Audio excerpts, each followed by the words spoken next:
මෙයාව මතකද අපෝනේ වැරිලා කටහඬ දැන් නැති වෙලා එයා රට ගිහිල්ලා ඒකයි ආ රංගපාන්නේ නැති ඊහා වඳුරුනේ පුබුදු ගමගේ කියන්නේ කවුද? මගේ මුළු ජීවිත කාලෙම මං හොයන්නේ පුබුදු ගමගේ කියන්නේ කවුද කියලා. ෂා මෙයා නළුවෙක් වගේ තමුන්නාන්සේ අනිවාර්යෙන් රංගපාන. මොදාම අපිට ආලෝකයට ඉන්න හම්බ වෙන්නේ නැහැ. පෝස්ට් එක දැක්කට පස්සේ මගේ පපුව කඩාගෙන හේ මදි තව කළු කරමු. කවුරුත් බාර ගන්න නැති අභියෝගාත්මක චරිත සෙරප්පු දෙකක්වත් නැහැ. බුලත් පිට කණ්ඩ තියෙන්නේ. ලයික් වැඩි වෙනවා කමෙන්ට්ස් එන්න පුළුවන්. යන්න බෑ. විශ්වයේ ඇති සුන්දරම අත්දැකීම මොකද්ද? තනි වෙන්න බැරි කෙනෙක් ගෙදර ඉන්නවා. වැඩේ තියෙන්නේ අපි නළුව වීමනේ. අපි එනම් බලමු ඇක්ෂන් කියලා පත්තරයක් දිගට. ජාතික කොඩියේ තියෙන කණුව අරගෙන එහෙම ගහලා අඹ කඩලා කැප කෙරුවේ. ඒක තමයි වාස්තවය. අම්මගේ තාත්තගේ හීන හැබෑ කරේ නෑ. ඉතින් මේ වෙලාවේ නෝරව උස්සගෙන යන්න තියෙන්නේ. පිස්සුද බෑ මස්සුදා කිව්වද? හරිනේ. ඊනක්ෂ ඔතෙන්ට එන්න නොදකින පැත්ත. ආදිරි කියන්නේ රෝදාව. මාව කවියකුත් කරලා තියෙනවා. දුම දරු තෘෂ්ණාවකින් පෙළෙනවා. සබාදාම පාලනය කරන්න බෑ අපිට ඕන විදියට. ජීවිතය ගැන ප්‍රශ්න තිබ්බේ නැහැ. ලස්සන රට තරුණයක් සූදානම් කරලා දෙන සංස්කෘතිය. ගමන් වින්දා. ඒක බලන්නෙත් මෙහෙම කරගෙන. ගොඩාක්ම දුක් විඳින්නේ තරුණ ගෑනු දරුවෝ. ඕක උගන්වන්නේ අන්තිම. හැදිච්ච රෝගාබාධ, ගෙඩි හැදිච්ච ආඩමින් බලාපොරොත්තු වෙන්නේ ලිංගාශ්‍රිත රෝග නෙමෙයි. ડોක්ටර් කෙනෙක් ඉන්නත් හැමෝම රංගපාලම ජනප්‍රිය වෙන්නේ නෑනේ.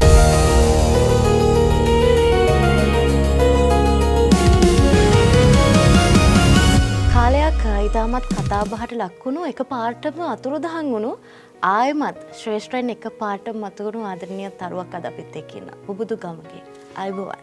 අයිබෝවන්. පුබුදු ගමගේ කියන්නේ කවුද? මටත් හොයාගන්න බැරි දෙයක් තමයි ඒක. මගේ මුළු ජීවිත කාලෙම මං හොයන්නේ පුබුදු ගමගේ කියන්නේ කවුද කියලා. හැබැයි පුබුදු ගමගේ තුල විවිධාකාර භූමිකාවන් මට හම්බෙලා තියෙනවා. ඒ අතරින් ප්‍රධාන භූමිකාවක් විදිහට රංගන ශිල්පියා හඳුන්වන්න පුළුවන්. කොහොමද මේ රංගන ජීවිතයට ආවේ? රංගන ජීවිතයට එන්න පළවෙනියටම හේතු වුණේ එක්තරා ප්‍රකාශයක්. මොකද මගේ මේ ගුරුතුමියක් දවසක් මං හිතන්නේ මම එතකොට ග්‍රේඩ් 7 8 වගේ එද්දි මට මේ ඒ ටීචර් මට කිව්වා ෂා මෙයා නළුවෙක් වගේනේ කියලා. දැන් බලන්න අර අපේ අතුලාන්තයේ තියෙන දේවල් එළියට එන කැලලක් තමයි ඒක. ඒ කියපු දවස් ඉඳන් මගේ හිතේ නළුවෙක් වගේ කියන හැඟීම වැඩ කරන්න පටන් ගත්තා. ඉතින් ඒ ඔස්සේ මම කල්පනා කරා ඇත්තටම මට දැන් වචනයක් කිව්වට බාහිර ස්වරූපේ නළුවෙක් වගේ කියලා කිව්වට මගේ අභ්‍යන්තරේ නළුවෙක් ඉන්නවද නැද්ද කියන එක ගවේෂණය කරන්න ඕනේ. හොයාගෙන යන්න ඕනේ. ඉතින් ඒ හින්දා මම සෑහෙන කාලයක් ඒක ගවේෂණය කරගෙන ගියා. පුරුදු පුහුණු වුණා. වචනෙන් සහ රූපයට විතරක් තැන දීලා හිටියේ නැහැ.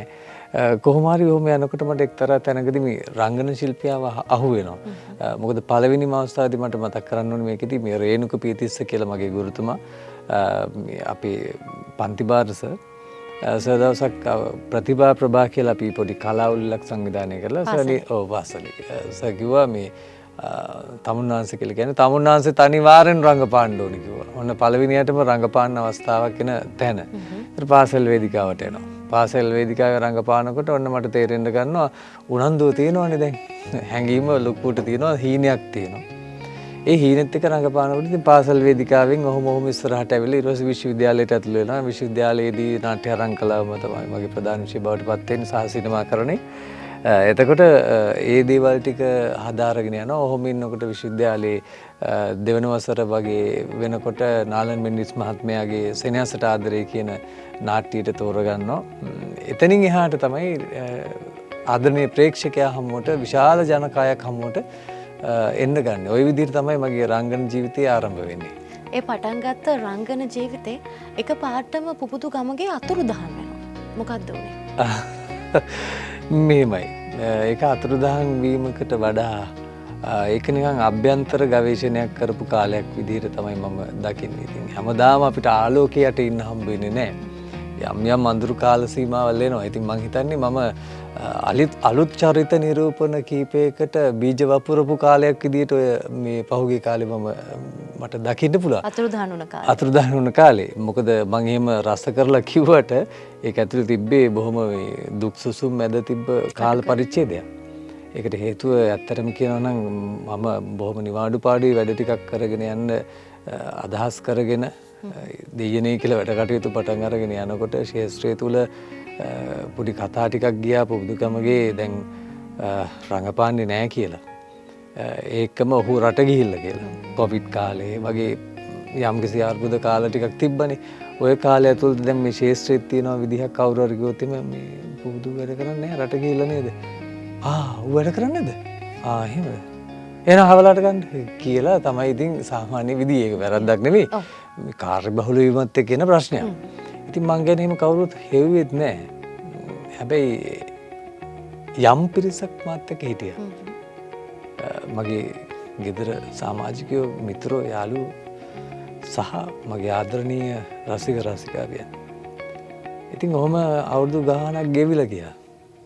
වැඩක් එහෙම ඉන්නෙත් නැහැ, යෝජනාව ඉන්නෙත් නැහැ. පස්සේ පරම්පරාව මාරු වෙනවනේ. දැන් අපේ පරම්පරාවෙන් පසු පරම්පරාව මාව වැඩි එහෙම අඳුරන්නේ නැහැ. රංගපෑම් ගැන එහෙම දැකලත් නැහැ. ඉතින් අපි එහෙම කාලයක් ඉතින් ගෙවුණා.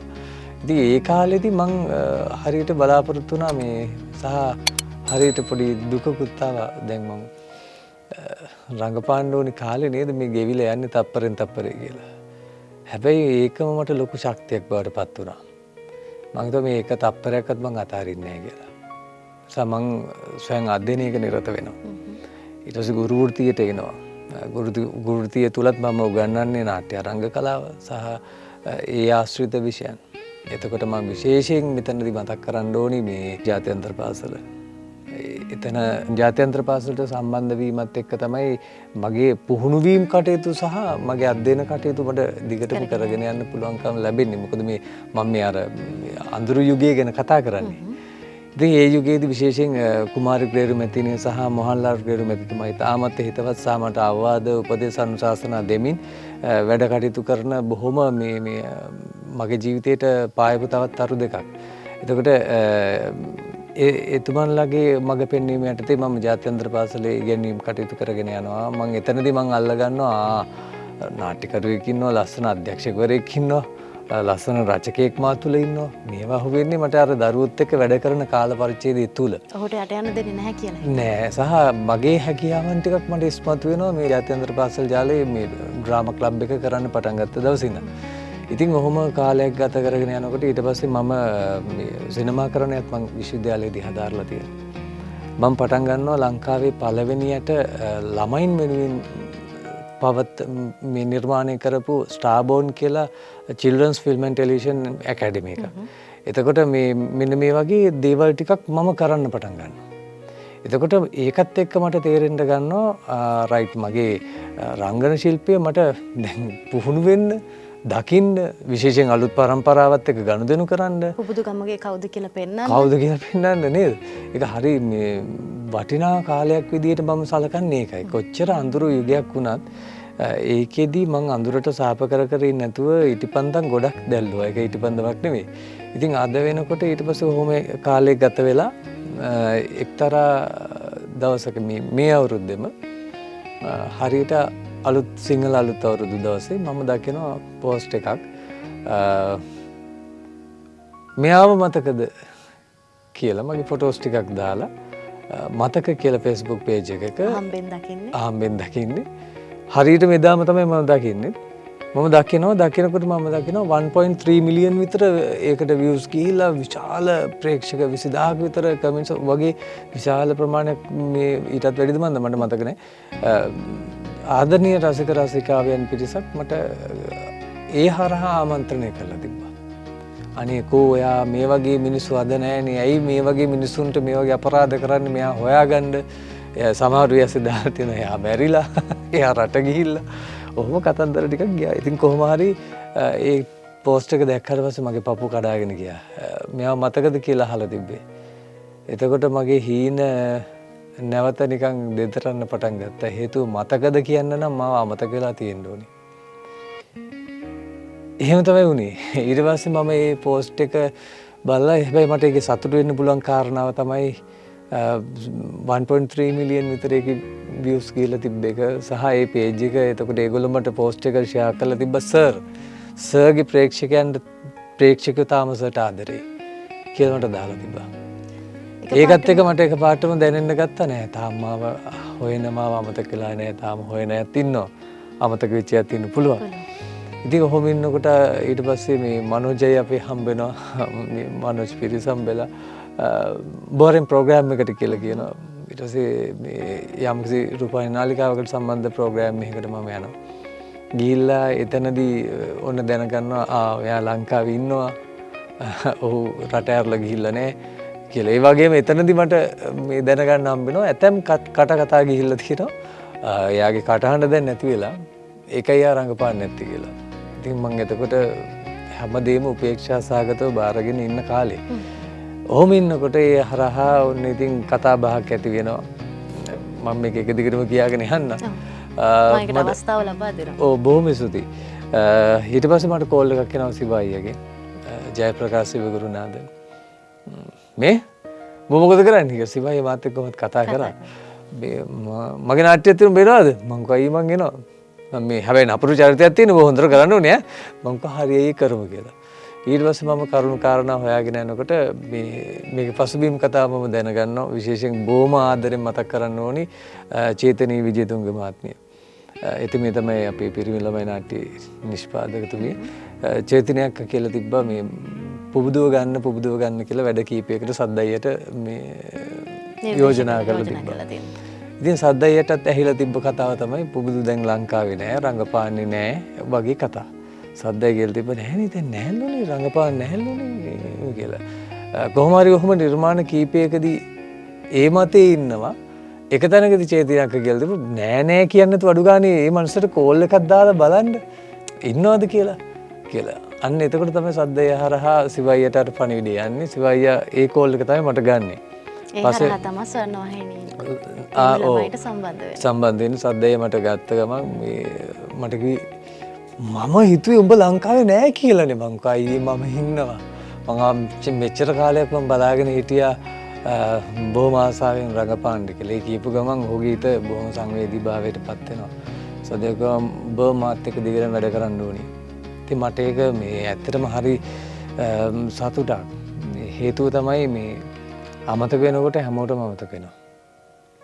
ඒ තමයි මේක හැටි. කොච්චර හොඳ කරත් කොච්චර ආදරය කරත් ඒක එහෙම තමයි. ජීවිතේ පුබුදු. ඔව්. යාළුවෝ වෙනුවෙන් පෙනී හිටින්න ඇති. යාළුවන්ට උදව් කරලා ඇති. අනේක වාරයක්. ජීවිතේ පුබුදු යම් කිසි ස්ථානයකදී ඒ හිටපු යාළුවෝ පුබුදු වෙනුවෙන් හිටියද? ඉදිරිපත් වුණාද? එතනදී මාහා පුදුම දෙයක් වුණා. ජීවිතේ කවදාවත් හිටපු නැති නමුත් ශේත්‍රයේ ඉන්න යාළුවෝ පිරිසක් මාත් එක්ක සම්බන්ධ වුණේ. ඒගොල්ලෝ මාත් එක්ක වැඩ කරලත් නැහැ, හම්බ වෙලත් නැහැ, නමින් දන්නවා විතරයි. දැන් විශේෂයෙන් මම මතක් කරන්න ඕනේ උතන්දී රංගන ශිල්පීන් විදිහට ගත්තාම අපේ මිලින්ද මඩුගල්ල, විරාජ් පෙරේරා මම අවශ්‍යම කියන්න. ඊට පස්සේ කැලම් ශ්‍රී ඊට පස්සේ එහෙම මේ විශේෂයෙන්ම ඔය කියන මේ යාළුවෝ ගොඩාක් මට හම්බෙච්ච වෙලාවට දැන් අපි හම්බ වෙන මොන යම් හොතනක් තියෙනවනේ මොනවද කරන්නේ රංගපාන්නේ නැද්ද කවුද මේවා කරන්නේ වගේ බොහොම උනන්දුවෙන් මට බැන ගෙවපු කාල පරිච්ඡේදයක් තිබ්බා. ඒ කියන්නේ නැවත වැඩවලට එන්න කියලා. ඉතින් ඒ රංගන ශිල්පීන් උනත් හරි සොඳුරු හදවත් මම මේ වෙලාවේ බොහොම ආදරෙන් මතක් කරනවා. අනිත් අයත් මට නරකක් කරේ නෑ. මම හැමතිස්සෙම කියනවා මට තරහකාරයෝ නෑ, මට තරංගකාරයෝ ඉන්නවා. ඉතින් ඒ නිසා මේ සමහරවිට කාර්යබහුල වෙන්නේ නැති ඒ කාලේ මාව හොයලා බලන්න බැරි වෙන්නත් ඇති. කෙසේ හෝ තරහ නෑ. අදටත් ඒ යාළුකම් ඒ හැමදේම මගේ හිතේ තියෙනවා. ඉතින් ওই විදිහට තමයි පහුගිය කාල පරිච්ඡේදය ගෙවුනේ. ඒ ගත වෙච්ච කාල පරිච්ඡේදය ගැන අද අපසට හැරිලා බලනකොට පසුතැවිලි වෙනවද නැත්නම් සතුට වෙනවද? ජීවිතේ මං වේදනාවල් දැනෙන්න පුළුවන්. නමුත් කිසිම තැනකදී පසුතැවෙන්නේ නැහැ. මොකද පසුතැවෙන්න කාලයක් අපිට නැහැ. අපි අවුරුදු 500ක් ජීවත් වෙන මිනිස්සු නෙමෙයිනේ. ඒතර අපි හැමතිස්සෙම බලන්න ඕනේ ජීවිතේ පසුතැවීම් නෙමෙයි අපි පාඩම් ඉගෙන ගන්න අපි ඉගෙන ගත්ත දේවල් අපි අධ්‍යයනය කරපු දේවල් ගැන හිතලා සතුටු වෙනවා මිසක් මොකද මං කියන්නේ ඕනම අඳුරු කාලයක වුණත් අපිට ළඟා කරගන්න පුළුවන් මේ වටිනාකම් ටිකක් තියෙනවා. ඉතින් මම ඒක පුළුවන් විදිහට ළඟා කරගත්තා. ඒ ළඟා කරගත්ත දේවල් ගැන අද සතුටු වෙනවා. සතුටු වෙනවා ගොඩක්ම. මොකද විශේෂයෙන් මේ චරිත නිරූපණය මට මේ මස්සුදා චරිතය මගේ ජීවිතේ හැරම් ලක්ෂයක් බවට පත් වෙනවා. ඒ මස්සුදා චරිතය පළවෙනි වතාවට මං කියවනේ දැන් අපි සද්දය මට කතා කරා කියලා. ඊට පස්සේ දුන්නේ මස්තුදා කියන චරිතය. පිරිමි ළමයි ටෙලි ඩ්‍රාමා එකේ. පිරිමි ළමයි ටෙලි නාට්‍ය. ඒකේ ඉතාමත් වගකීමක් සහිත බැරෑරුම් චරිතයක් මතු පිටින් එහෙම පේන විදිහ එහෙම මුල් දවස්වල හරිම භයානකයි.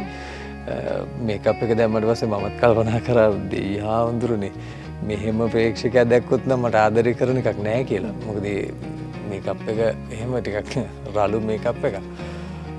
ඊට පස්සේ සිවායියට කියලා පෙන්නනවා. එතකොට සිවායි මේ මදි තව කළු කරපන් කියලා. එතකොට තවත් කළු කරනවා. දැන් මට මානසිකව ටිකක් අපහසුයි. ඉතින් රංගන ශිල්පියෙක්ට කලින් මිනිසෙකුත් ඉන්නවනේ. ඊට පස්සේ මම ටක් ගාලා අර මගේ අර ඒ කෑල්ල යට කරලා රංගන ශිල්පියාගේ මත විශ්වාසය තියෙනවා. තියලා මං හිතනවා නෑ මේක තමයි නියම අවස්ථාව. මොකද කවුරුත් බාරගන්න නැති අභියෝගාත්මක චරිත මේවා. සහ මට වැඩේ ගැන කිසිම ආයෙත් දෙපාරක් හිතන්න නෑ. මොකද ඒ සුසංයෝගය හරි පුදුමයි. කණු 4ක් තියෙනවා. තුන් චේතනයක් කණු 5ක්. චේතනියක් සද්දయ్య සිවායිය ඊට පස්සේ තුසිත අනුරාධ අපේ කැමරමන් සහ විරංග අපේ එඩිටර්. ඒ 5 දෙනා ඉතින් හරි ප්‍රබල 5ක්. ඉතින් ඒක හන්ද මට අනවශ්‍ය කාරණා ගැන හිතන්න අවශ්‍ය වුණෙත් නෑ. කොහොම හරි මස්සුදා චරිතය බාරගත්තා. සෙරප්පු දෙක දාන්නෙත් නෑ. පුදුම දුෂ්කර කාල පරිච්ඡේදයක් මුල් කාලේ. ඉතින් ඔහොම කරගෙන යනකොට පළවෙනිම එපිසෝඩ් 5ක් විතර ෂූට් කළා. සද්දය කෝල් කළා කිව්වා මේ පුදු මේ ලකුණු ඉතින් 60ක් වගේ දෙනවා කියලා. මම බැලුවා ඉතුරු 40කෝ කියලා. ඉතින් ඊට පස්සේ කතා කරනකොට එතුමා කිව්වේ මේ අපි ටිකක් කෙට්ටු වෙමුද කියලා. මොකද ඒ වෙද්දි මම මේ යම් කිසි විදිහකට පොඩ්ඩක් ශරීරය ටිකක් මහතට තමයි තිබ්බේ. මට ඒක කියපු ගමම මට එනවා වේදනාවක් මේ මම ඔක්කොම ගැන හිතලා ශරීරය ගැන හිතලා නැහැ කියලා. මම සයිදේට අයියේ මට දවස් 20ක් දෙන්න. මම මේක අඩු කරනවා කියලා කියපු විදිහටම සද්දයි කිව්වා මේ බෝනට වඩා අඩු කරන්න එපා. දැන් මේ ෂූට් එක යනවා හොඳේ. ඊට පස්සේ කන්ටිනියුටි මේ මම කො නෑයි මම මැද මට්ටමකට හරි මම දවස් 20ක් ඇතුළත අඩු කරනවා කියලා. එතකොට මේ මසුදා ආරම්භය මම මේ කියන්නේ අභියෝග රසක් තිබ්බා. පළවෙනි අභියෝගය උනේ ශරීරය කෙට්ටු කරගන්න එක. හැබැයි ඒක ඉතාමත් විශිෂ්ට විදියට දවස් 20ක් ඇතුළත මම එතනට වැඩ කරනවා. ඉතින් කියන්නේ බත් කෑම නවත්තලා මහා විශාල කතන්දර ගොඩක් එතන. ඉතින් එහෙම දුක් විඳපු කාල පරිච්ඡේදයක්. ඒ ඇස්සේ ෂූටින් ගියාම සමහර වෙලාවට මේ සෙරප්පු දෙකක්වත් නෑ. දවස් 30ෙම බුලත් ටික කන්න තියෙන්නේ. ඉතින් බාහිර වගේම අභ්‍යන්තර වශයෙන් උත් ඒක අභියෝගම තමයි. හැබැයි ඉතින් අර මම හැමතිස්සෙම විශ්වාස කරන එකක් තමයි මේ ඔය අභියෝග වලින් තමයි අපි මේ තරු කිරුල කවදා හරි පළදින්නේ. ඉතින් ඒ විදිහටම ඒකේ කාරණාව සිද්ධ වුණා. මුල් දවස්වල ටිකක් බැනුම් යහුවා මමයි දිනක්ෂි. පස්සේ ප්‍රේක්ෂකයා ඒක තේරුම් අරගෙන ඉතාමත් විශාල ආදරයක් එකපාර එන්න ගත්තා. සෝෂල් මීඩියා වල ලයික් වැඩි වෙනවා, කමෙන්ට්ස් එනවා, ෆෝන් එක බලපුවම මැසේජ් මට රිප්ලයි කරගන්න බැරි මැසේජ් ගානක් අදටත් එනවා. ඉතින් මං හරි සතුටට සහ පුදුමයටපත් වුණා ඒ චරිතයට ලැබිච්ච ප්‍රතිචාරات එක. ඉතින් ඒ නිසා මේ මෙතනදි විශේෂයෙන් මතක් කරන්න ඕනේ ආදරණීය ප්‍රේක්ෂකයෝ ඒගොල්ලෝ ඒ ලබා දීපු ප්‍රතිචාරය කාලයකට පස්සේ මාව ඔසවලා තබලා මං කියන්නේ ආදරේ අරගලයකින් මං එන්නේ කියලා. ඒ ප්‍රේක්ෂක ආදරේ අරගලය. එතනින් මාව ගෙනල්ලා ඊට පස්සේ මාව මේ තත්ත්වයට ඔසවා තබපු මගේ ආදරණීය ප්‍රේක්ෂක රසික රසිකාවයන්ට මම ගොඩාක් ස්තුතිවන්ත වෙනවා. අදටත් මාව බලාපොරොත්තුෙන් ඒගොල්ලෝ මාව විශ්වාස කරලා රැඳී ඉන්න එක ගැන. දැන් මේ අලුතින් ශ්‍රේෂ්ඨයට එන රංගන ශිල්පීන් රංගන ශිල්පිනියන් ඔය කැපවීම කියන දේ මත නෙවෙයි එන්නේ. ඔවුන් හිතනවා මේ ශ්‍රේෂ්ඨයට ආවට පස්සේ පෙනුම තියනවන. ඔව්. බාහිර ස්වරූපේ විතරක් තියනවන ශ්‍රේෂ්ඨයේ ඉස්සරහට යන්න පුළුවන් කියලා. ඔබ ඒ ගැන මොකද හිතන්නේ? එන්න පුළුවන්. යන්න බෑ. යන්න බෑ. යන්න නම් අපි ළඟ ආයුධ දෙකක් තියෙන්න ඕනේ. පළවෙනි එක තමයි අපේ ස්ථාවරත්වයේ තියෙන්න ඕනේ. දෙවෙනි එක තමයි අපේ අධ්‍යයනය කියන එක තියෙන්න ඕනේ.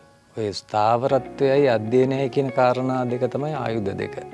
එතකොට ස්ථාවරත්වය සඳහා අපිට යම් දේවල් කරන්න පුළුවන්. හැබැයි අධ්‍යයනයෙන් තොරව ඉදිරි ගමනක් ගැන හිතන්න බෑ. ඉතින් අර తాවකාලිකව මෙහෙම උඩට ඇවිල්ලා එහෙම යන කලාවක් තියෙන්නේ. හැබැයි ඒකෙදි මං හරි දුක් වෙනවා.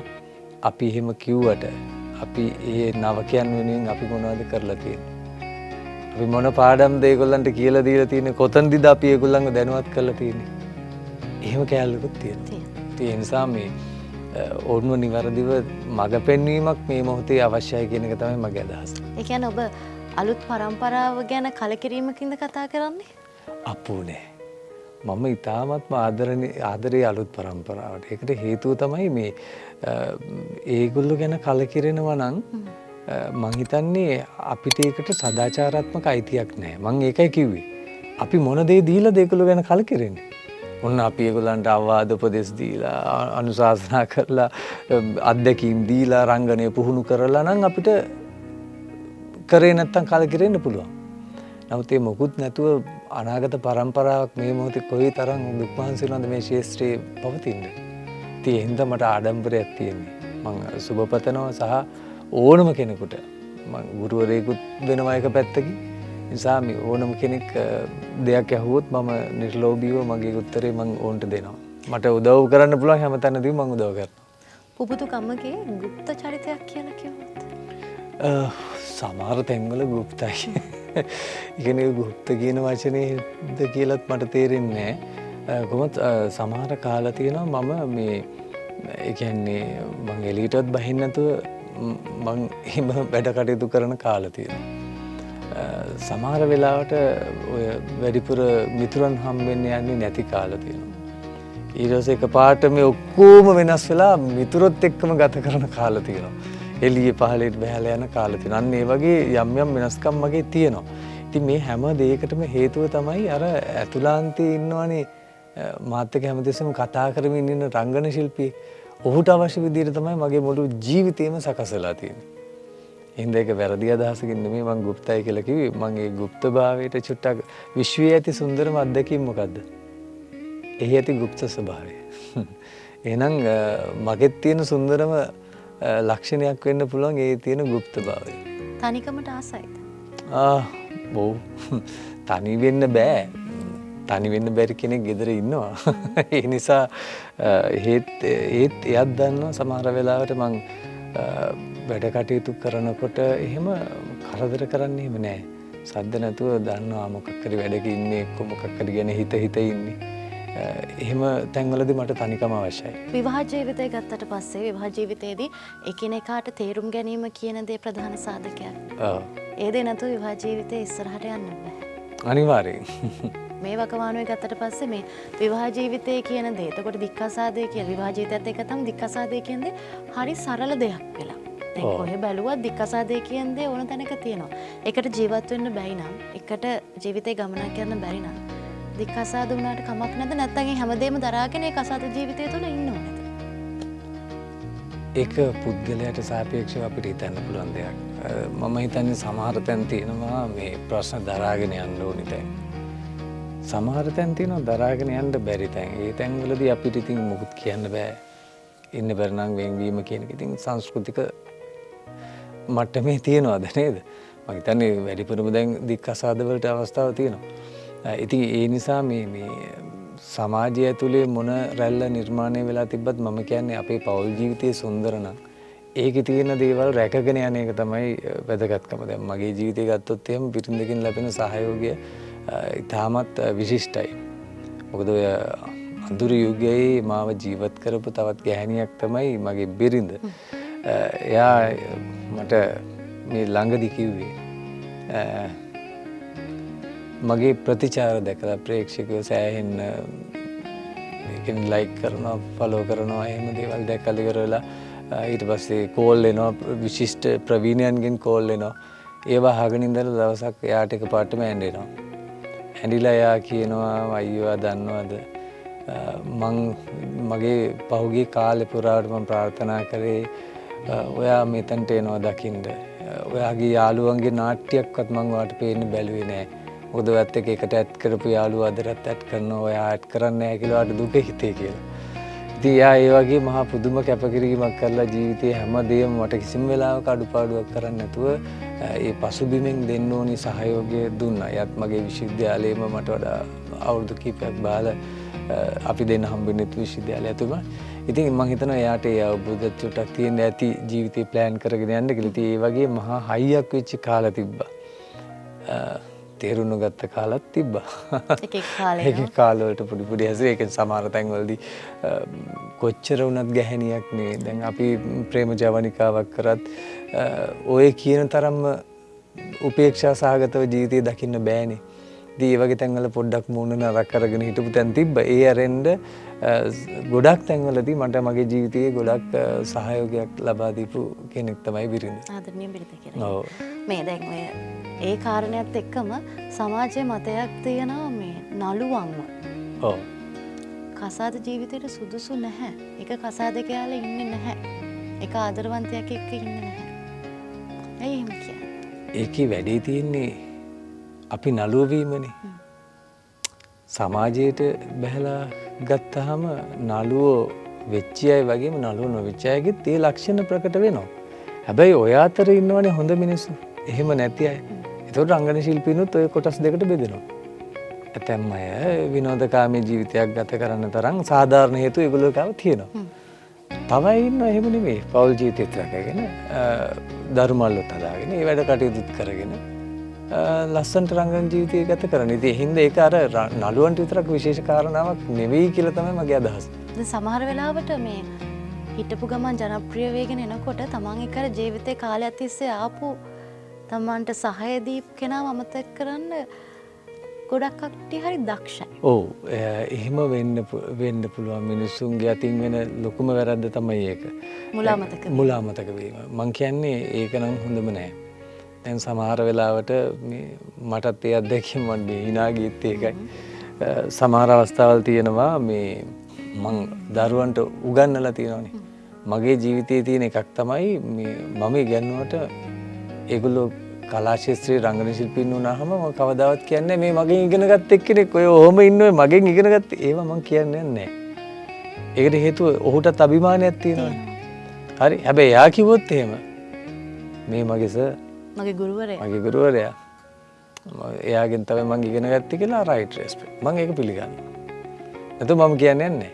දැන් ওই වර්ග දෙකකින් සමහර කට්ටියක් ඉන්නවා අපි බොහොම අමාරුවෙන් හදලා උගන්වලා දේවල් කරලා ආවට පස්සේ මේ දර්ශන තලයේදී හම්බුණා. දැන් අර සර් කියපු කටින්ම මේ පුබුදයි මං කියන මොකුත් කියන්න බෑ සද්ද නැතුව ඉන්න. සර් කියපු කටින් අයියා කියනකොට මට එනවා හැඟීමක්. ඇයි එහෙම වෙන්නේ? ලැජ්ජයිද උගන්වපු ගුරුවරයාට සර් කියන්නේ? ඒතර මුලාමතක වීමේ හොඳම කෑල්ල ඒක නෙවෙයිද? නේද? ඉතින් ඒ වගේ මානුෂීය හැඟීම් මන් දන්නේ ඒක තර්කානුකූලව ගත්තොත් එහෙම ඔහුට අනුව ඒක හරි වෙන්න පුළුවන්. නමුත් අර ගොඩාක් වෙලාවට අපිට හම්බ වෙනවා මේ ශාස්ත්‍රයේ මම නම් අදටත් දැන් මේ දැනුත් මතක් කරේ ඒකයි. මුලින් ඉඳන් ඒ මට උදව් කරපු විශේෂයෙන් ආලන් මිනිස් මාත්‍ය සන්ධ්‍යා මිනිස් මාත්මිය නේද? ඒ වගේ ගොඩාක් මේ අපේ ජීවිතයේ අදටත් අපි හැම ප්‍රෝග්‍රෑම් එකකම නම් කියනවා. එහෙම කියන්න බැරි ගොඩකුත් කියන්න බැරි ගොඩ මිනිස් මහත්මයාගෙන් ප්‍රතික්ෂේප වුණා නේද ප්‍රථමයට? ඒක සුන්දර අත්දැකීමක්. මෙහෙමයි. මම ගිහිල්ලා මට දෙබසක් කියන්න කිව්වා.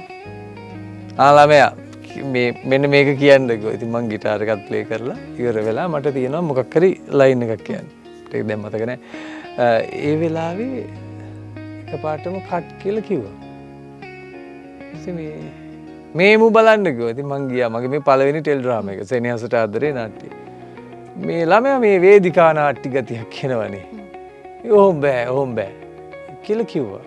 ඊට පස්සේ යන්නකෝ අපි දැනුම් දීලා එවන්නම් කියලා ඉතින් මං ගියා.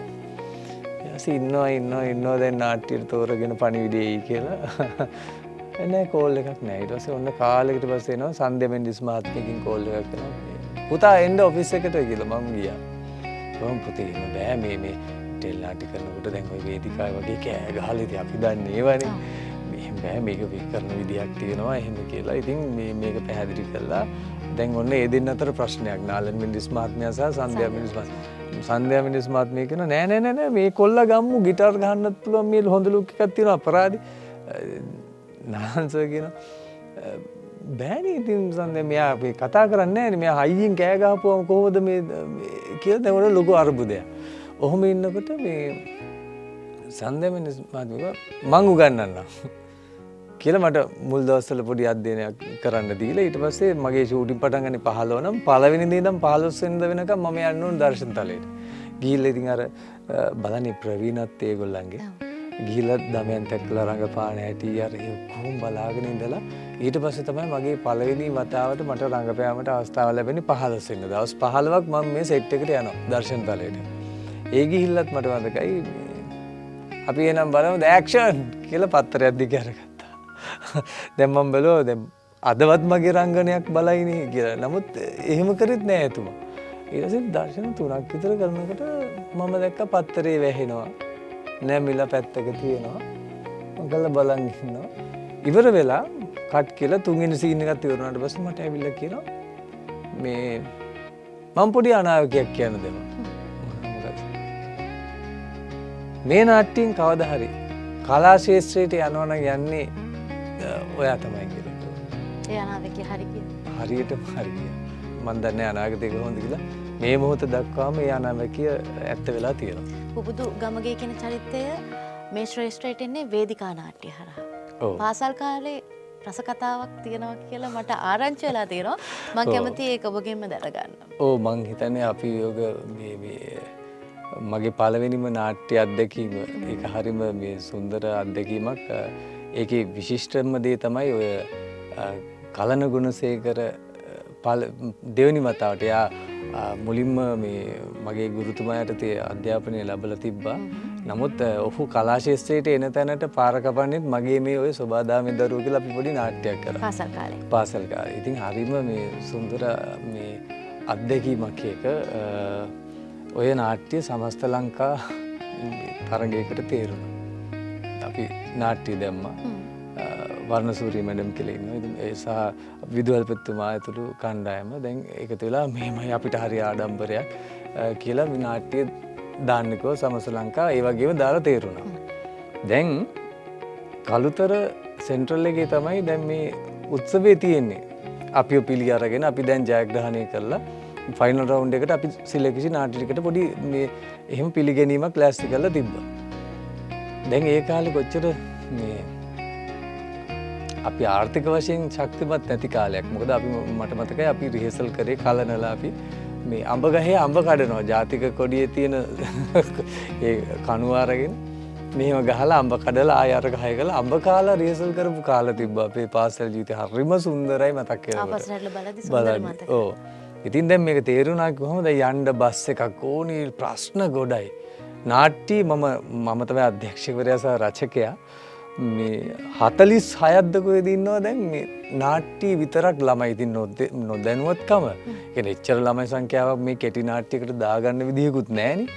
කොහොම හරි මේ අපි බස් එකක් කතා කරලා ඊට පස්සේ ඉස්කෝලේට ගිහිල්ලා ගුරුවරුන් ගෙනුත් සල්ලි අරගෙන මට මතකයි මගේ නාට්‍ය ගුරුතුමා ප්‍රේමකුමාර කරුණාරත්න සර් ඒකට සර් ඉස්කෝලේ හිටියේ නෑ. ඒ වෙනුවට හිටියේ මේ මගේ ගුරුතුමිය කෝකිලානි ප්‍රසංගිකා මහත්මිය බොහොම ආදරෙන් මතක් කරන්න ඕනි මේ රවින්ද්‍ර අසස් මහත්මයාගේ ආදරණීය බිරිඳ. ඉතින් මං මිස්ටර් ගිලකම් මිස් මාර වැඩේම බස් එකක් ගන්න සල්ලි නැගම් බෑග් එකේ තියෙන සල්ලි හැලුවා මේව හලලා දුන්නේ. ආපුති ওই ටික ඔක්කොම ගන්න කියලා.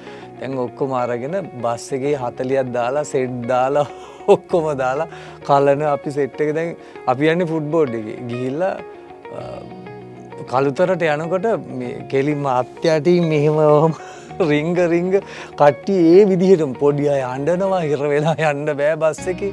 අර ඒ සුන්දර කෑල්ල. කොහොම හරි ගිහිල්ලා බහිනකොටම එක පාටම මේ බෑන්ඩ් එකක් ආවා.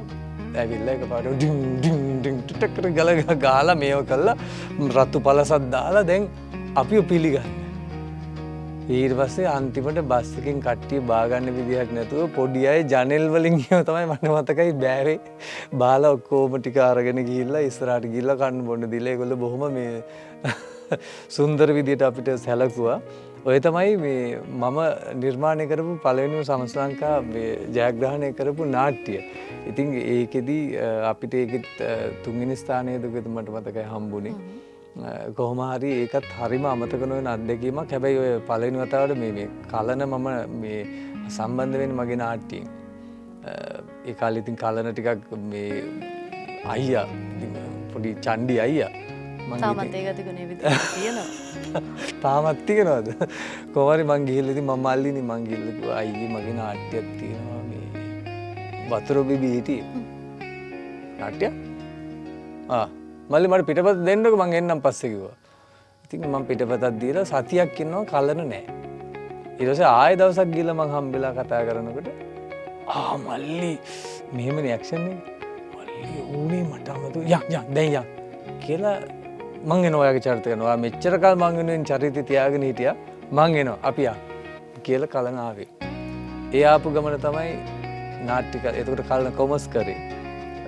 මෙතෙන්ට ඇවිල්ලා නාට්‍ය කරලා ඊට පස්සේ ආසාව ඇති වෙලා දෙවෙනි වතාවේ ආගමනය සිද්ධ වෙන්නේ අද දක්වාම එතනින්. ඉතින් අර බලන්න පාසල් මම මේ කතාව කිව්වෙත් ඒකයි. පාසල විසින් තමයි ගොඩක් වෙලාවට අපිට මේ පන්නරේ ලබා දෙන්නේ. දරුවෙක්ව නිර්මාණය කරන්නේත් නැති කරන්නේත් පාසලෙන්. දෙකම. ඒක බොහොම වටින කතාවක්. ඉතින් ඊට පස්සේ අපි නාට්‍ය නිර්මාණ රැසක් ඔය එකතු වෙලා කරලා තියෙනවා. ඔව්.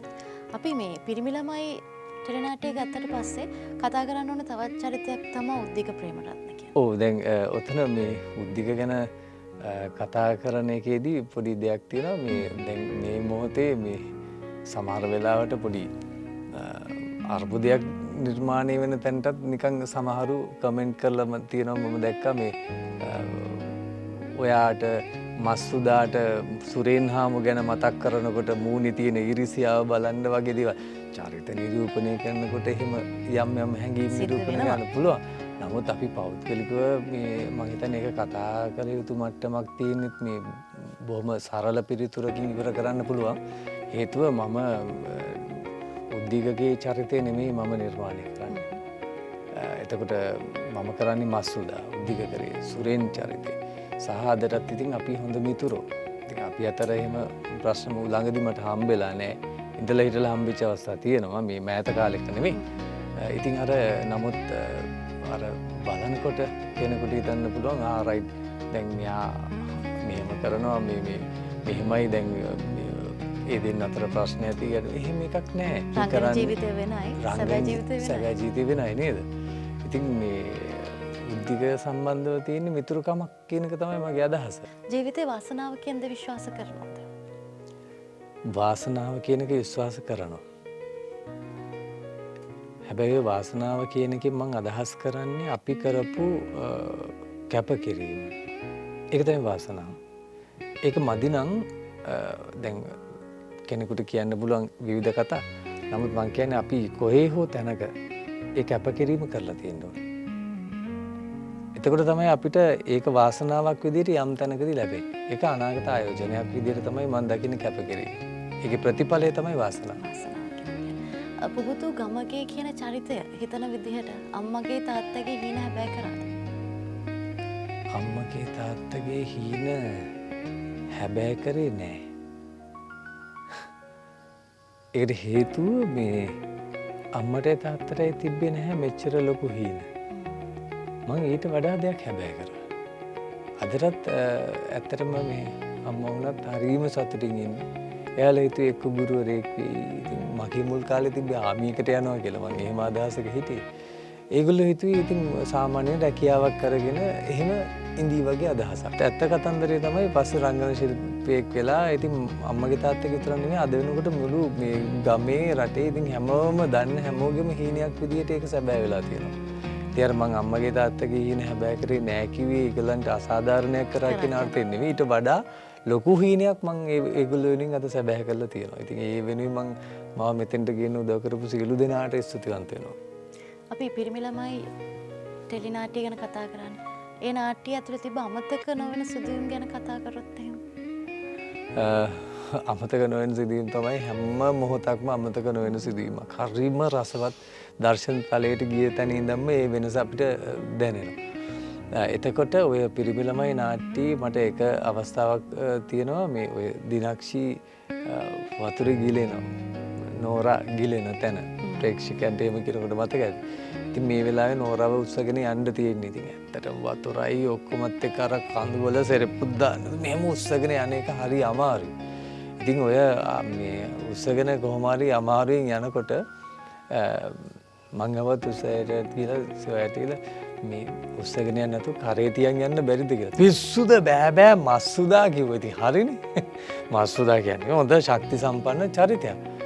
දැන් මං උස්සගෙන යනවා ටිකක් දුර යනකොට දිනක්ෂිය මෙහෙම ලිස්සලා වැටෙන්න යනවා. ආයි නවත්ත ගන්නවා ආයි ගන්නවා දැන් ඊට පස්සේ මට ඒකෙදී මේ මං බොහොම ස්තුතිවන්ත වෙනවා දිනක්ෂිට. දිනක්ෂි මට කියනවා අයියේ මාව වැටෙන්න ආවොත් ඔයා කකුලක් හරි තියලා බේරගන්න ඒත් මං අත තියන්නේවත් දඟලන්නේවත් නැහැ. හේතුව මම හදිස්සියේ හරි අතක් හරි හොල්ලලා මෙහෙම කරොත් දැන් මං සිහි නැතුව ඉන්නේ මං අතක් හොල්ලලා මෙහෙම කරොත් ඔයාට ආයෙ මුලින් ඉඳන් මාව උස්සගෙන එන්න වෙනවනේ. ඒ හින්දා ඔයාට පුළුවන් නම් මාව බේරගන්න බැයි නම් කවන්නේ නැහැ කිව්වා. මම ඒ වෙලාවේ කල්පනා කරා ප්‍රවීණත්වය සහ ඒ දිනක්ෂි කියන බ්‍රෑන්ඩ් නේම් එක අද ඔතනට එන්න අපි කවුරුත් නොදකින පැත්ත. ඉතින් මම ඇත්තටම මේ මට සහයෝගයක් විදිහට සෑහෙනම සහයෝගයක් ලැබෙන්නේ දිනක්ෂිගෙන්. මොකද වැඩිපුරම මට හම්බ වෙන්නේ දිනක්ෂින් සහ ඒ වගේම මේ මදුෂාන් හත්ලාවත් ඒත් එහෙමයි. ඔය උත්සගෙන යන දර්ශනේ මට මතකයි මම නිකන් මෙහෙම කර කර හිටියා. ඉන්නකොට පුතේ මොකද? නෑ මේ මොකද පොඩ්ඩක් කොන්ද රිදෙනවා වගේ උස්සන් ඇයි දවසම අපි කරේ ඒ සීන් එක. උස්සගෙන යන්නේ. කොහෙන්ද ගෙදරකට ගිහිල්ලා අර බාම් එකක් අරගෙන ඇවිල්ලා පිටේ ගාලා ඔක්කොම කාටවත් දුන්නේ නැහැ. තනිකර එහෙම හරි සුන්දර මං හිතන්නේ ලංකාවේ ඉන්න මාරම ෂෝක් ආටිස්ලා ටිකක් තමයි ඒ නාට්‍යයේ ඉන්නේ. ඉතින් මට ඒ කිසිම දෙයක් අමතක වෙන්නේ නැහැ. දැන් දිනක්ෂිත් එක්ක වැඩ කරනකොට උනත් සමහර ලාවට ලයින්ස් දෙනකොට අනිත් පැත්තෙන් මට ලයින් එක දෙන්නේ දිනක්ෂියි. කවුරුත් මේව කරන්නේ නැහැ. මමත් අනිත් පැත්තෙන් දිනක්ෂිය ඇඩ් කරනකොට මම තමයි කාටවත් එක දෙන්න යන්නේ නැහැ. ඒ වගේ අන්‍යෝන්‍ය අවබෝධයක් තියෙන ඉතාමත් හොඳ මේ අමතක කරන සිද්ධීම් ගොඩක් තියෙනවා. ඉතින් විශේෂයෙන්ම තියෙන්නේ අර සහෝදර රංගන ශිල්පීන් එක ලැබපු අත්දැකීම. අත්දැකීම් සහයෝගය කියන දේ ඕනම තැනක තියෙන්න ඕනේ. තියෙන්න ඕනේ. විශේෂයෙන් මම මේ දිනක්ෂිගේ දකිනවා ඒ හොඳ ගතිගුණ ගොඩක්. ඉතින් මේ මම දිනක්ෂිත් එක්ක වැඩ කරලා තියෙන්නේ මීට කලින් එක නිර්මාණයක විතරයි. ඒකත් බොහොම දවසක් හෝ දෙකක අපි දෙන්න ඒත් පෙම්වතුන් විදියට හිටියේ. නමුත් සීන් තිබ්බේ එක දවසක් වගේ. දැන් මේ නිර්මාණයේදී තමයි ආය කාලයකට පස්සේ මට දිනක්ෂි හම්බ වෙන්නේ. ඉතින් දිනක්ෂිගෙන් ලැබුණු සහයෝගය ගොඩාක් ආදරෙන් මේ වෙලාවේ මතක් කරනවා. ආදරය කියන දේ ගැන මොකද හිතන්නේ? ආදරය කියන්නේ එක පැත්තකින් හරි සුන්දර අත්දැකීමක්. අනිත් පැත්තෙන් හරි ප්‍රෝඩාවක්. ප්‍රෝඩාවක්? ඔව් ඒ කියන්නේ මේ ලෝකෙට අපිව අවශ්‍ය විදියට හසුරවන්න තියෙන බලවේගයනේ. ඕක මතනේ හැමදේම ලින්ක් වෙලා තියෙන හොඳට බලන්න. ආදරෙත් එක්ක තමයි හැමදේම ජීවිතේ අපි කන බොන දේවල්ද අඳින පළඳින දේවල්ද මේ හැම දෙයකම තියෙන ආදරේ. ඒ නිසා මේ සමහර තැන්වලදී අපිට එතනින් එහා ලෝකයක් දකින්න බැරි කරන තරම් හරිම සුන්දර මේ ප්‍රෝඩාවක් විදිහට තමයි මම දකින්නේ. මම එකකින් නරක අදහසක් නෙමෙයි දුන්නේ. මම කියන්නේ ඒකට වැලියු එකක් මම දුන්නේ. මොකද ආදරය කියන එකේ තේරුම් ගන්න තරමටම අපිට එක දෙයක් තේරෙනවා. ආදරය කියන්නේ තමන්ගේ කර ගැනීම නෙමෙයි අතහැරීම. තමන්ගේ කරගෙන අතහැරීම. ඒක තමයි ආදරය. මගේ ජීවිතේ නම් මම දකින දෙයක් තමයි ඒ ආදරේ අපිට මෙහෙම දෙන්න පුළුවන් වෙන්න ඕනි මේ ලෝභ නැතුව. ලෝභ නැතුව මුළු ඕනම තැනකට ඒ ආදරය කියන එක මත තමයි අපේ ජීවිතය සකස් වෙලා තියෙන්නේ. එඳා ලෝකේ තියෙන හරිම බලගත් දෙයක්. වර්තමානයේ ගත්තට පස්සේ මේ වර්තමානයේ ආදරය කියන දේ පදනම් වෙලා තියෙන ලිංගිකත්වය මත. අතීතයේත් එහෙම තමයි. ඊට වඩා වැඩි මේ වර්තමානයේ. වර්තමානයේ ගත්තට පස්සේ මේ පරපුරේ ඉන්න ගොඩක් දෙනෙක් ඔවුන්ට නෑ අර මේ මගේ ආදරේ විවාහයක් දක්වා යන්න ඕනේ. එහෙම මතයක් නෑ. අද උදේ කතා කරනවා හවස සමනේ කාලේ එහෙම නෙවෙයි. ඒ කියන්නේ මුණ ගැසෙන්නත් කොච්චර බලාගෙන ඉන්න ඕනේද?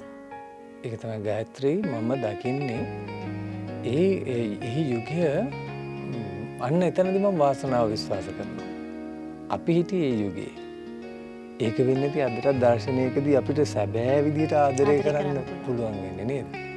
අපේ තිබ්බේ නැහැ උදේ හම්බ වෙලා හවස කොහේ හරි යන සංස්කෘතියක්. අපි ගොඩාක් වෙලාවට ඒක රසවින්ද විරහව විඳිමින් ඊළඟ සතිය ආයි හම්බ වෙන්නේ මාස ගානකින් හම්බ වෙන්නේ සිහින දකිමින් තරුණ කාලේ කොච්චර සිහින දකින්නද ප්‍රේමයේ සම්බන්ධව. ඒ රූපමාව ලියපු කවි මගේ ළඟ තියෙනවා සමහර වෙලාවට අර ආදරේ හිතට දැනුණාම ලියපු. ඉතින් මාව කවියකුත් කරලා තියෙනවා ආදරේ නිසා. ඉතින් ඒ වගේ යුගයක්. ඉතින් ඔයා කිව්වේ ඒක ඇත්ත. ඒකේ අනිතුඵල විපාක වර්තමානයේදී තියෙනවා. ඒකට එක හේතුවක් මම දකිනවා. උදේ හම්බෙලා හවස කොහේ හරි රවුමක් යන හේතුව තමයි මේ සමාජය ඇතුලේ දීලා තියෙන පීඩනය. වෙන මොකුත් නෙවෙයි. දැන් බලන්න ඉස්සර වගේ නෙවෙයි. දැන් මම මේ විශේෂයෙන් මේ ගෑනු ළමයින්ගෙත් මම දකිනවා හැම තැනකදීම එක්කෝ අම්මා පිටිපස්සෙන් යනවා නැත්නම් තාත්තා පිටිපස්සෙන් යනවා.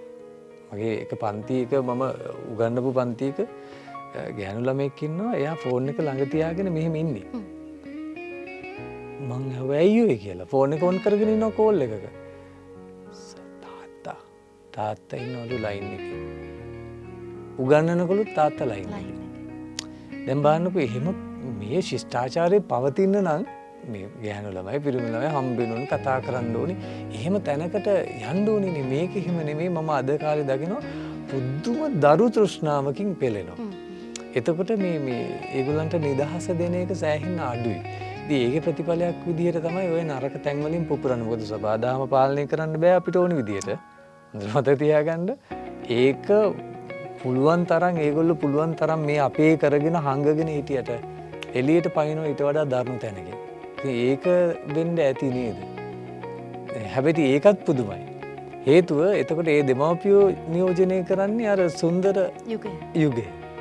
ඉතින් එහෙම සුන්දර යුගයක ආදරය ගැන අවබෝධයක් තියෙන ලියුම් කඩදාහි ලියවපු යුගයක මිනිස්සු අද කාලේ තමන්ගේ දරුවාට ඒ chance එක දෙන්නේ නැහැ කියන්නේ මං හිතන්නේ හරි පුදුමයි. living together සංකල්පය ගැන මොකද හිතන්නේ? living together සංකල්පය ගැන මම නම් දරන්නේ හොඳ අදහසක්. සමා වෙන්න මේව කියනකොට අපිත් living together තමයි සුද්ද වෙන්න කලින්. නේද? දැන් අපි අපේ ජානවල තියෙන living together සංස්කෘතිය. සුද්දාගෙන් පස්සේනේ මේක මේ අස්තන ගහලා එහෙම බෑ මෙහෙම ඉන්න ඕනේ. එයාට විතරක්ම කියලා හිර කරන්නේ. ඔව් ඒකගේ කපු සංස්කෘතියේ තියෙන ලස්සන රටක්. ලිංගිකත්වය ගැන මේ ප්‍රශ්න තිබ්බේ නැහැ. මං අහලා තියෙනවා කතාවක් මේක හරියට හොයලා බලන්න තුන. නමුත් ඒක මම කතාවක් විදිහට කියන ඉස්සර මේ සමහර කාලවල තිබ්බලු මේ කවුරු හරි අමුත් එක්ක ආවහම ගමට ගමන් විඩාව කියලා මේ යම්සි තරුණයක් සූදානම් කරලා දෙන සංස්කෘතිය. ඇතැම් තැන්වල ගමන් විඩාව. ඒ වගේ මේ බොහොම මේ අමුතු මේ අපි කල්චර් එකේ මාර තැනක හිටියා. හොඳේ. ඒක දැන් වෙලා තියෙන දැන් සීගිරි චිත්‍රයක්වත් බලන්න බෑනේ. ඒක බලන්නෙත් මෙහෙම කරගෙන. හරි. ඕ මොකද්ද මේ වෙලා තියෙන්නේ? මේ රටේ මම දකින මේ යම්කිසි දෙයක් ඉතින් මම ඒක කාටවත් චෝදනාවක් විදිහට මේ මම කරන්නේ. නමුත් අපි සංස්කෘතියක් විදිහට මොකද්ද මන් දන්නේ පටු තැනකට ගමන් කරමින් ඉන්නවා. හිර වෙලා ඉන්නවා. විශේෂයෙන් ඒකේ ගොඩාක්ම දුකින් ඉන්නේ මේ තරුණ මේ ගෑනු දරුවෝ. ඔවුන්ට ඒක තමයි වෙන වෙන පැතිවලින් පිට වෙන්නේ. දැන් මේ වෙනකොට තියෙන සමහර කාරණා දැක්කහමත් ඔය දැන් පාසල් වල එහෙම යම් දැන් අපි ලිංගිකත්වය ගැන කතා කරා. ඒ සම්බන්ධකම් දැක්කහමත් අපිට තේරෙනවා මේ අර මූලික දේ සිද්ධ නොවුනාම තමයි විකෘති දේවල් වලට යොමු වෙන්නේ. අද කාලේ පාසලෙදී ලිංගික අධ්‍යාපනය දෙන්න තිබ්බත් ඒක හරි විදිහකට ළමයට දෙන්නේ නැහැනේ. ඕ දෙන්න බෑ නේද? ඒ කියන්නේ දෙන්න බයයිනේ ගුරුවරු. දැන් මට මතකයි අපි O level කරන කාලේ ප්‍රජනනයේ පාඩම. සෞඛ්‍ය පාඩම. ඒක අපි නිකන් කතා කරමු මේක වැදගත් වෙන දෙයක් නිසා. මේ අපි ඉතින් ඒ කාලේ බලාගෙන ඉන්න පාඩම තමයි ප්‍රජනනයේ පාඩම උගන්වනවා. ඕක උගන්වන්නේ අන්තිමට. O level වලට පොඩි කාලයක් තියෙද්දි. ඊට පස්සේ අපි ඔක්කොම එකන් ගිහලා හෝල් එකකට දාලා මේ ඒක අපි මේ ටීචර් උගන්වන්නේ නැහැ. ඒක මේ වීඩියෝ එකකින් පෙන්නනවා කියලා. ඉතින් අපිත් ඉතින් හරි සතුටින් හිටියා. ගිය ගමම පෙන්වේ මේ යම්කිසි ඒකේ අනිතු ඵල විපාකයක් විදිහට හැදිච්ච රෝගාබාධ අනම්මනම් ශරීරේ අර මේ ගෙඩි හැදිච්ච දේවල් ඔන්න වගේ මහා අමුතු මානසිකත්වයක් තමයි. ඕ එතකොට මිනිස්සෙක් ඒ පාඩමින් බලාපොරොත්තු වෙන්නේ මේ ලිංගාශ්‍රිත රෝග නෙමෙයි. දැන් මේ අපේ මේ හැම දෙයකම මම දකින දේ තමයි මම නම් කියන්නේ එවැනි අධ්‍යාපනයක් ලෝකේ තියෙනවා. ඉතින් අපිට පුළුවන් වෙන්න ඕනේ ඒක මේ නිවැරදිව අධ්‍යාපනය ඇතුළට කැටි කරගන්න. පුබුදුකමගේ අද රංගන ශිල්පියෙක් නැත්තම් ගුරුවරයෙක් නොවුන නම් කවුරු වෙලා තියෙද? ගුරුවරයෙක් නොවුන නම් රංගන ශිල්පියෙක් රංගන ශිල්පියෙක් නොවුන නම් ගුරුවරයෙක්නේ. ඒ දෙකම අතරින්නකො. එහෙමත් නොවුන නම් චිත්‍ර ශිල්පියෙක් වෙන්න තිබ්බා. එහෙමත් නොවුන නම්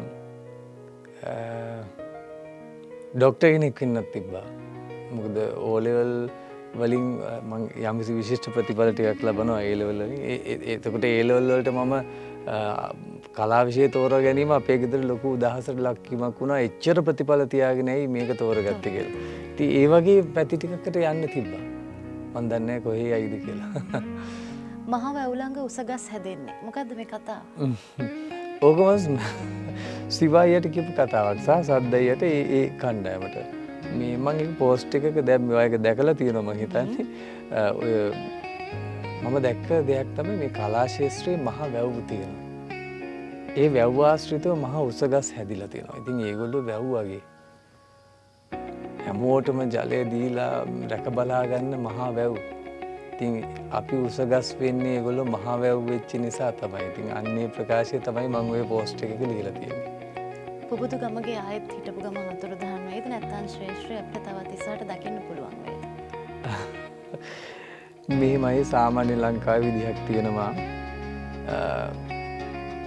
ජනප්‍රියත්වයට පත් වෙලා එකපාරම උඩට ආවොත් එහෙම අපි එක්තරා කුලකයක අය නෙවෙයි නම් ඒ ජනප්‍රිය වුණා කියන්නේ ඊළඟට තව අවුරුදු ගානකට ආයෙ යට යන එකක් තමයි වෙන්නේ. මගේ ජීවිතයේ මේ යම්කිසි අවස්ථා කීපයකදී එහෙම වුණා.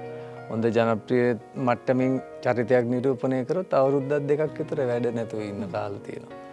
ඉතින් මම බයයි ඉන්නේ මේ මස්සුදා කියන්නේ මගේ ජීවිතයේ විශිෂ්ටම ප්‍රතිචාරය ලැබපු චරිතය.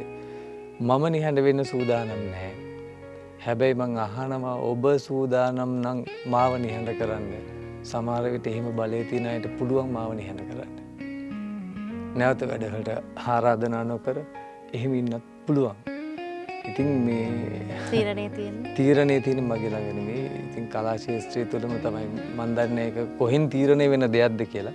නමුත් ගොඩාක් වෙලාවට මම දැකලා තියෙනවා මට විතරක් නෙවෙයි තව ජනප්‍රියත්වයට පත් වෙච්ච රංගන ශිල්පීන් ඊළඟ මොහොතේ නිර්මාණවල නොමැති වීම. ඒකට හේතුව මොකක්ද? හේතුව ඇත්තටම මම හිතන්නේ ඉතින් තරඟකාරීත්වය තමයි. කෙනෙක් රංගපාල තරඟ කරනකොට තව කෙනෙක් යම් කිසි උපක්‍රමශීලී දේවල් පාවිච්චි කරලා යත් එක තරඟ කරනවා. තව කෙනෙක් හිතවත්කම් පාවිච්චි කරලා තරඟ කරනවා. ඉතින් ওই තරඟකාරයොත් එක්කනේ අපි මේ ගමනේ යන්න ඕනේ. හැමෝම රංගපාලම ජනප්‍රිය වෙන්නේ නැහනේ. නේද? යම් ඒගොල්ලන්ගේ තියෙන සම්බන්ධතා සාධක මත තමයි හැමෝම මේක එක්කෙනා එක එක විදිහට මේක නිදි ඕකේ කොහේ හරි කෙනෙක්ගේ බලපෑමක් තමයි මම මේ කිව්වේ. ඉතින් එහෙම නැතුව මේ මම සූදානම් නෑ රංගපාන්නේ නෑ කියලා අතුරුදහන් ඉන්න මගේ අවශ්‍යතාවයක් නෑ. ෆේස් ටු ෆ්‍රේම් වැඩසටහන ගැන මොකද හිතන්නේ? ඇත්තටම හරිම නිදහසේ මං කාලයකට පස්සේ කතා කරු මම හිතන්නේ මගේ පළවෙනි එකදකද මේ තරම් සමහර කාරණා මං ජීවිතේට කතා කරපු පළවෙනි අවස්ථාව මේක. ඉතින් ඒ වගේ අර අපේ අදහස් අවදි කරන්න සහ රංගන ශිල්පීන්ගේ තියෙන ආදරේ ප්‍රේක්ෂකයාට ළඟා කරන්න පුළුවන් හොඳ වැඩසටහනක්. ඉතින් ඒ වගේම ගායත්‍රියවත් ඉතාමත් මේ හොඳින් වැඩසටහන මේ බොහොම ස්තුතියි. සුන්දර වැඩසටහනක් වෙයි අනාගතයේ ගොඩාක් දෙනා නරඹන වැඩසටහනක් බවට පත් වෙයි කියලා මම ප්‍රාර්ථනා කරනවා. බොහොම ස්තුතියි අපිත් එක්ක කතා කරන්න. බොහොම ස්තුතියි. Thank you very much.